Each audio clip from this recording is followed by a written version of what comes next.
Магистърска програма журналистика, продуцентство и финанси. Казвам се Кристия Николова и съм завършила както бакалавър журналистика, така и магистърската програма журналистика, продуцентство и финанси. Как протече изобщо практиката ми? Бях първо в телевизия Европа, стажант, близо 7 месеца. След това преминах през друга фотографска професия и в момента работя в телевизия BIT, Bulgarian International Television.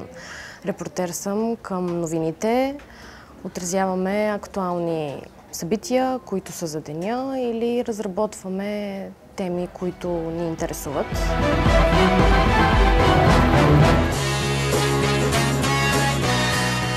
Магистърска програма журналистика, продуцентство и финанси. Проект на Висше училище по застраховане и финанси и Медийна академия Българион.